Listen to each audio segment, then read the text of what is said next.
Finally, I succeeded to bring the church together. A good group to begin with. Okay. We all gathered in a Buruburu in a wooden church. That's where we had our services. Okay. Before the wooden, there was a tent. Okay. The tent got wood and got torn. And we made a wooden structure.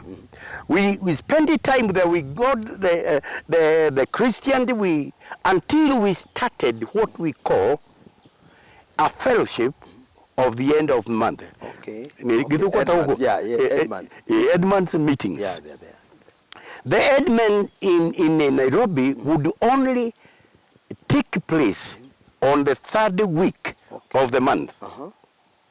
Before the Edmonds, because at the Edmonds, people will go to the village. Oh yeah, I see. You cannot get them. You cannot get them. You cannot get them. So I succeeded to gather them and make that to happen every third week of the month. That time we had to have Holy Communion. We were to receive the children, to dedicate the children. Okay. And then have a common fellowship of a Bible study, preaching and teaching the first foundations and all this. Okay. And we established that church and it grew very well. Now, when we succeeded so well, I got involved in evangelization. Okay. I went and got myself in Dogoto, Okay. in Dogoto College. Okay. Dogoto College, it became as one of our areas that we have found, and we preached to that college. We got many believers who are still elders somewhere in the church. Okay. Umweli ni mutumia wa Mwado. Okay. Okay. Bishop Mwado. Mutumia wake. Okay. Niyo davatithirie Buruburu. Okay. And then I engaged with the High Ridge teacher training. Okay. On another polytechnics. So we got a lot of good, creamy, energetic youth people to come to join us in Buruburu. Okay. And also, before we went to open, all our people who are moving from Nakuru to go to, they were going to Valley Road and all those other churches. Okay. Then I had to go one-to-one to collect them. Get them where they are. Yeah, to collect them. How proud can you become of something you have not started? Okay. You have now your own. Come. Yeah. And they came. And so we have successfully really brought the church together. And when we succeeded to bring the church together like that, that is in Nairobi now, Okay. I introduced the idea to the church of buying a tent for evangelization. Okay. So, after succeeding now bringing the fellowship because the church is intact, we are enjoying the fellowships very much, and now the church can receive whatever you want them to do. Yeah. Now, I brought the idea in it to the pastors, and I wanted either one of them to take and lead that, organize us that we can buy our own tent. Okay. That time, any tent found in Kenya was coming from Finland. But this time I said, let us buy our own tent. From within. From within. So the preachers found it was very good idea. It is good, but we cannot do it. You do it. We go ahead and do it. So I introduced it to the church, and the church took it. And I did this method. Those people who will afford to give me 1,000. I need about that people to give me 1,000. I need another to give 500. I need another lot to give me 200. And the last one to give me 100. Believe me, in 3 months, I had all that money, and I had made an order in a tent company making Tarpo. The company was Tarpo. It's an Asian company that makes the tents. Even the tent you have been using here. Yeah. I bought it from there. Oh. Yeah, I bought it from there. Okay.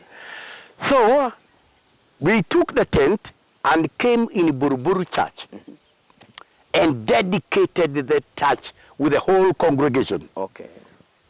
And from there, we started now going around, Preaching. opening new churches. Okay, planting new churches. We opened one in Githongori and another one in Konza, amongst the Masai, and so on. Many places. In Vika, we opened the others, and we did well. Even with that tent, I came up to, what is this village?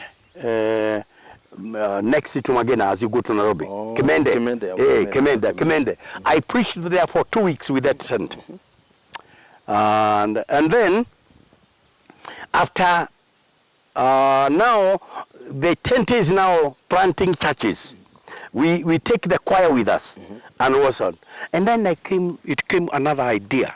I said, now, if we continue to hire cars to take us where we want to go, we will finally use a lot of money, and the cars remain with the owners. With the owners. Help me to do this. Let us also have another collection, and that we buy our own car to be carrying the tent, equipment, and the choir singers, choir members, whatever. And I tell you again, within 3 months, we were able to buy a second-hand canter, strong, good as new, where we fitted all the tent equipment and people. We went all around the Konza, Nairobi, planting churches. Okay. That's the way I succeeded there. But when this success was seen, people somewhere thought, now, this man we do not want. They came to try to incite our preachers. Okay. We don't want this man there, because now the worker is chargeable. Yeah. It is there. Yeah. It's productive. They have a new tent. They have a car. Vehicle. Yeah. They have successfully built it. The new church was being sponsored from Finland. It's ready. We have dedicated it, and so on. I tell you, they started fighting, saying this. They brought the cases. And we were sitting, there was nothing to kiss about because I had done no wrong. And I remember that time they wanted to bring Keguro. And because Keguro was not wanted here, because he was a bother to Reithi. Okay. He was becoming too powerful. Too powerful. So Reithi was interested to get him removed. And because he was the general secretary of the Full Gospel Church, that he has a lot of say and power. Yeah, it's true. So they colluded with some missionary who are against me and against my missionary. Okay. So because of those frictions, it being so tight. But they did not succeed to get me out the first time. The Muriithi came in. Now the one retired general overseer of the Full Gospel Church. He came in and said, you cannot touch Wachira now. As you can see, what he has done. He has done. This is him.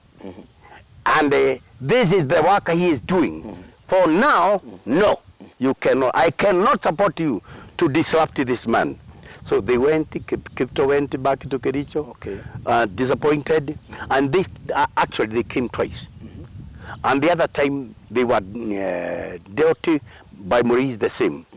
Actually, if anybody helped me in the Full Gospel, it's Muriithi. He has never fought me. But other agencies, they fought you. They fought me very, very, very much. And accusing me, who is he? He's just an evangelist. He do not know how to handle the church. Now I have handled the church. The church has bought the tent. The church has bought a car. He's just an evangelist. He cannot manage the He cannot manage it. So, but the third time, I also got tired with it. But they did not do it openly. This is also another bad thing that happened in the church circles. Mapinduzi. Okay. Now the church is new. The congregation is right vibrant. Somebody invited me to go to Finland, and at the same time I needed to go and come with the equipment, guitars, or equipment to manage in the church. They waited. When I was there, they brought in Ikeguru. Oh.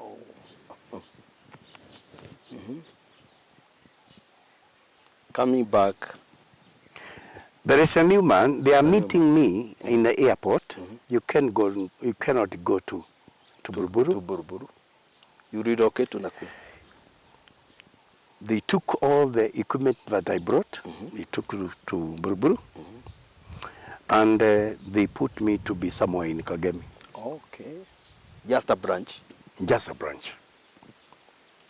So that's the way, in the brutal way they mistreated me.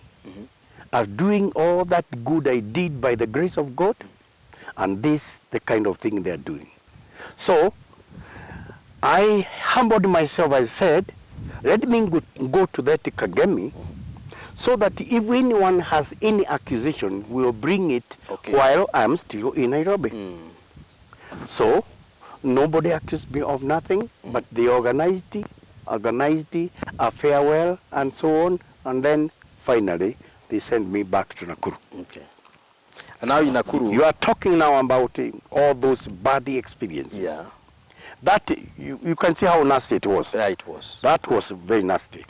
Now coming to Nakuru, this church here, where the people, the Sunday school was coming to be baptized with the Holy Spirit here. Yeah. And this is where you know that great movement of youth. Yes. It was born here. Yeah, during that time I asked my wife to make a camp for the children of my age, or the age of my children. Okay. And it exploded. And from that time we had all camps all over, all over, and big camps. And it settled there at Girigiri, in that school. Yeah. So now when I came here, the pastors, my senior pastors,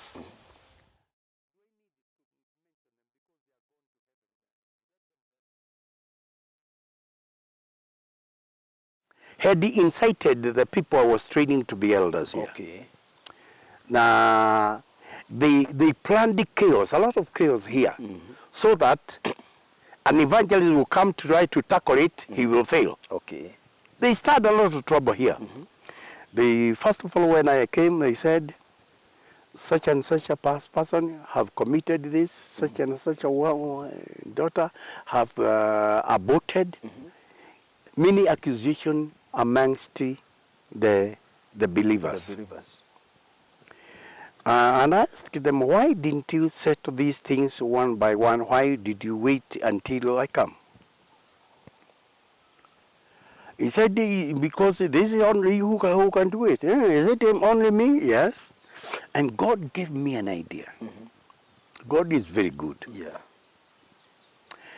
He said, call the church meeting, all the believers.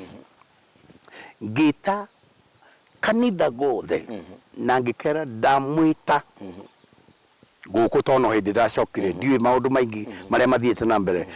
I do not know many things that have gone on during my absence.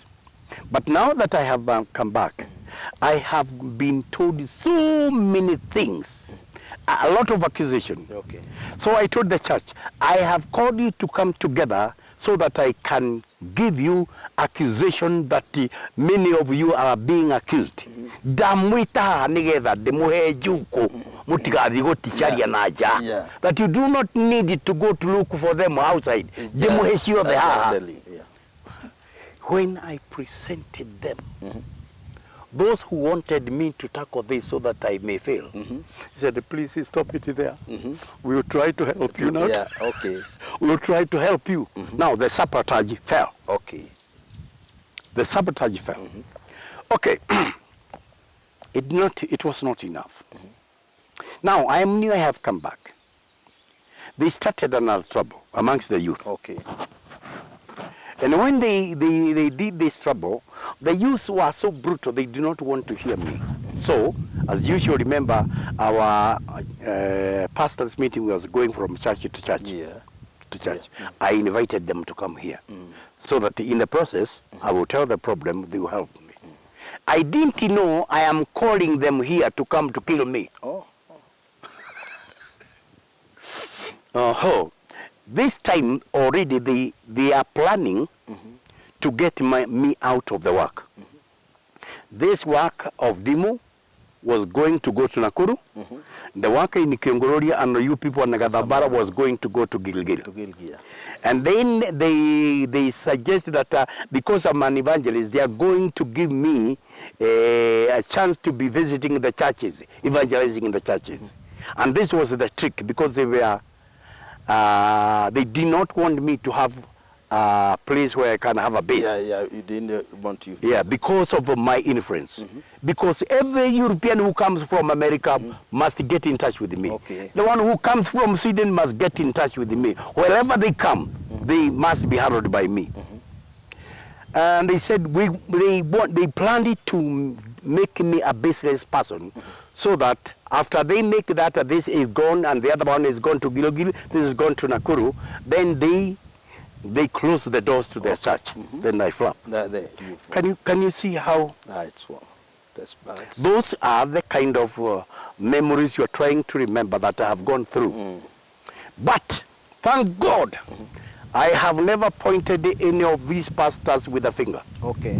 I have never discussed it, as I have just previously. We have never discussed them here. But when the fight came, we saw it is coming. Okay. And I asked the Lord, what is the reason? That was my my approach. Your approach. My approach was, Lord, I see this coming. What is the reason? And I was ready. And immediately I saw who is having. Every day I knelt it down to bless that person, to bless his wife, to bless his children, to bless his ministry, and whatever else he does before God. I have never knelt it down to curse any minister. That's why even today, brother, amongst the Christians, I have never had any problem with the Christians. You would have known. Oh, yeah. But the ministers are always on my neck. I don't. They have never told me what sin I have. I do commit to that. They are all jumping on me. But one thing I refuse to be corrupt. Yeah.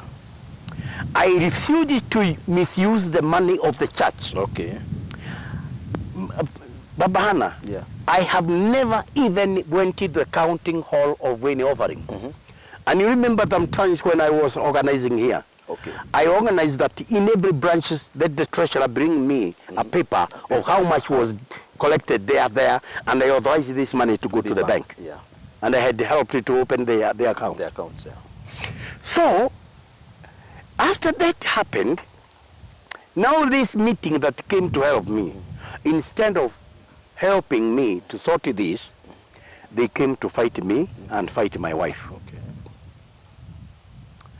And that was a very bad day, because I stood up and said, brothers, I thought we are in the same work, and I thought by your coming here, you are coming to listen to some troubles that the youth are raising, so that you and I together, we help, we solve, that the church can continue. Because we are in a process, we aim to continue to expand the church by getting members added to the Lord, who are coming to the Lord by salvation. And they started talking about my wife. They abused my wife. How bad my wife is. And I took my hand up.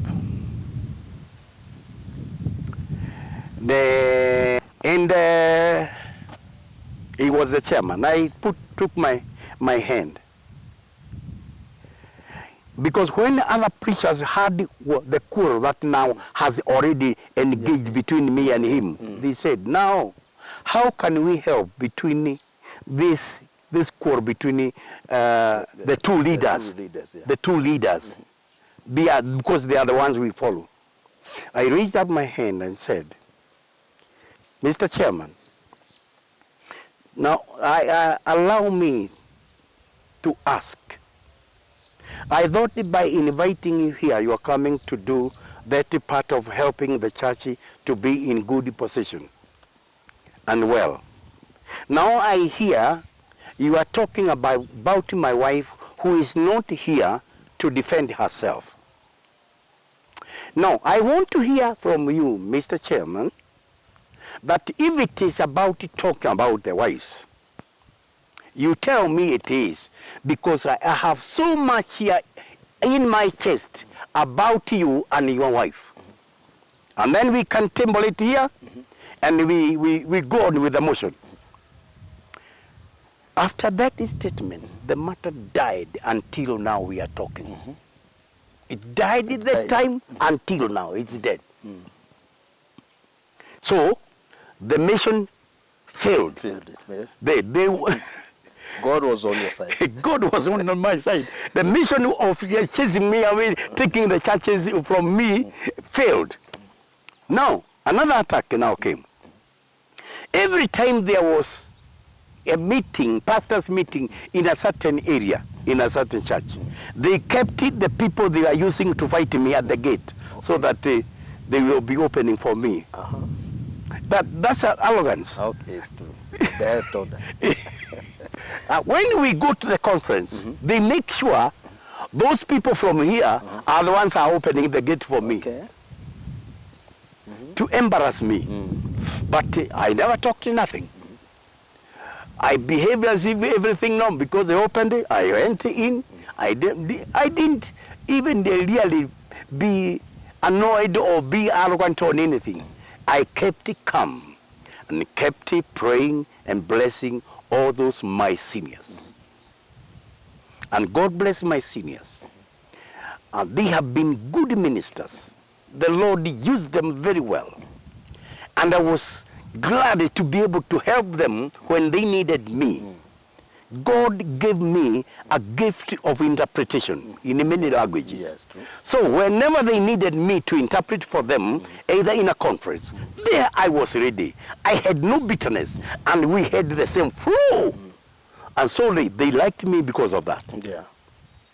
But otherwise, for other things, they wanted to finish me, but God did not allow. And I am still here by the grace of God for the Lord to do what He wants in the remaining part of my life. He wants. This is what I'm saying. Yeah. My age is advancing. God knows why I have come thus far, despite through those bitter fights which can bring a lot of bitterness and kill me. He has never allowed me to have any slightest bitterness. I had it only once. And God helped me that I did not act what I wanted. It died off. And it was because they were planning in a meeting to go to tear me down in that meeting. If I would bring any visitor, some of them would not allow that he goes to their churches. They blocked. So, and I told them, some of them, please, don't worry that you are not going to go to that area to preach. That is not your fight. It is my fight. But take it easy. God is going to... So I kept always blessing them. I have always blessed them. I have never been arrogant. And I'm happy that even now, I have never had any bitterness. And for your information, having known all that kind of life I have gone through, and others that are very far to mention, nobody has ever succeeded to make me angry. No. Nobody. Nobody has ever succeeded to make me angry that I will respond, I will react against that. No, nobody. No. ni didaraka ati mundu wa succeed ko dakaria approve nigetha kiu gikorwo thini wa mundu kiume no one. And not because you have gone through a lot, and I know it, and there's a lot that you can tell. Yeah, now, you and I have not told even this one yeah. in Sogonoi. Yeah. So I think we are going to have another episode. Yes. Whereby you are going to tell us more about what you have gone through. But now, as we wind up, waiting for the next episode, what can you tell the ministers? How should they carry themselves? What should they do? And especially this time where there is a lot of materialism in the church, and maybe people have deviated from the core of the gospel, or what Jesus came to do, and the great commandment that he left. What can you tell the ministers as we wind up? Now, as we wind up, because of having come from long way with the church, I know all those places where they have gone out.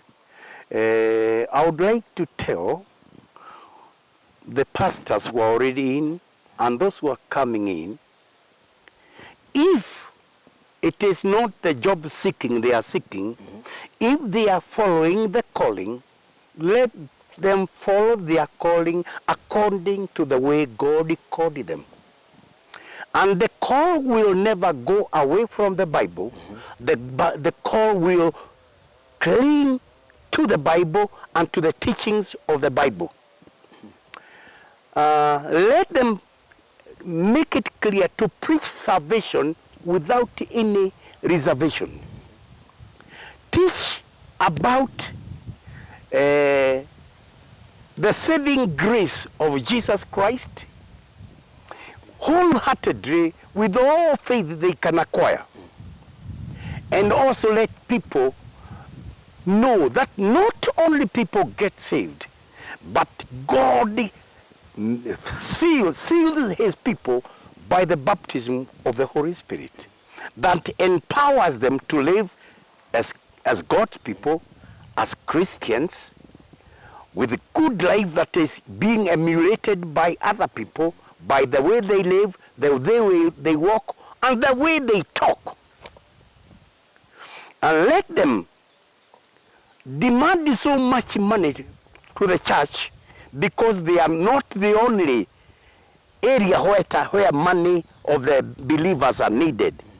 It is needed partly according to the agreement with the church, what belongs to it. The rest, let the money go to the missions, expand the work of missions, and for that matter, build the shelters where the church can meet. Let them separate themselves from the sin of immorality and gluttonous spirit of money, because by that they will go away as they have even gone today. It's only God who is now able to turn them back, come back to that reason for which they were called to come and be ministers. Not ministers for themselves, ministers for God through the people. Because we minister to God, but not direct. We minister to God by ministering to the people. That's the way it is. Okay. And it can only be that. To make that man of God, woman of God, better before God. Be completely saturated by the goodness of God, the holiness of God, the righteousness of God. Because when you are righteous, even you do not need to preach much. Your life is preaching. Your life is preaching. The way you live is preaching. And I thank God for helping me and my father to live the way we lived, that we did not need to force our children to be Christian. They chose. Yeah. They chose. And they are still even now. Yeah. Yeah. And God has blessed them. They are successful. They are, and they are also involved in the churches abroad. Yeah. And I'm very happy about that. Yeah. So thank you very much. I think you come to the end of interview, and I hope many more will come. Many more will come. And Sogonoi has not come yet. Sogonoi has not come yet. And the other thing that will be remembered on and the way. also, you did a lot in. I remember you are an interpreter to Theodore Osborne. Yes. And maybe in the next episode, we'd like to know how it came about, your experience, and many more. And I hope God will grant you many years so that you can guide the church. You are, I think, you are part of those people who can be counseling the upcoming ministers and those who are in position. And God will help you. We pray for you. And may the mighty God give you wisdom and continue to help you as you help others in the days that you are on earth. So for now, viewers, we come to the end of this episode. Hoping for another episode next time. God bless you. God bless you. God bless you.